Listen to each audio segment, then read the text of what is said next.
আসসালামু আলাইকুম রহমতুল্লাহ। আলহামদুলিল্লাহ, আমরা প্রাথমিকভাবে আমাদের ছাদ বাগানের কার্যক্রম শুরু করলাম।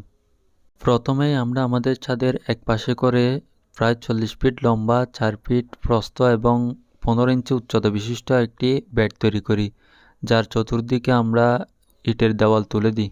কিন্তু এতে আমরা একটি সমস্যার সম্মুখীন হই, কারণ আমরা যে পরিমাণ জায়গা নিয়ে বেড তৈরি করেছিলাম তা সম্পূর্ণ ভরাট করতে অনেক মাটির প্রয়োজন, যা বর্তমানে আমাদের পক্ষে সম্ভব না। আর আমরা যদি সম্পূর্ণ মাটি ভর্তিও করি তাতে ছাদের এক পাশে লোড বেশি হওয়ার সম্ভাবনা আছে, তাই আমরা রিস্ক না নিয়ে প্রায় 6 ইঞ্চি করে মাটি ভর্তি করি।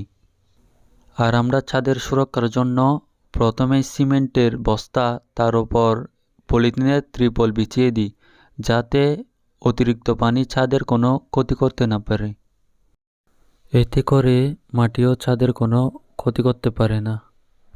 যেহেতু মাটি কম, তাই এখানে ফলের কোনো গাছ লাগানো যাবে না। তাই আমরা সিদ্ধান্ত নিই এখানে শাকসবজির গাছ লাগাবো। তাই আমরা গোবর সার এবং পানি দিয়ে চারা রোপণের জন্য রেডি করে রাখি। পরের দিন বাজার থেকে টমেটো, বেগুন, মরিচ চারা কিনে এনে সেগুলো রোপণ করে দিই। আর এর মাঝে মাঝে কিছু শাকের বীজ ছিটিয়ে দিই।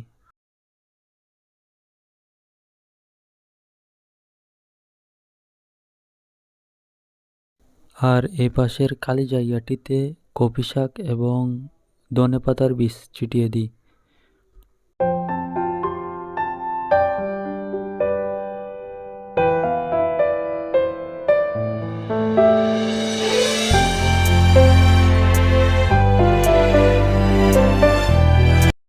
ইনশাআল্লাহ খুব শীঘ্রই আমাদের ছাদ বাগান ফল ফুল এবং সবজিতে পরিপূর্ণ হয়ে উঠবে।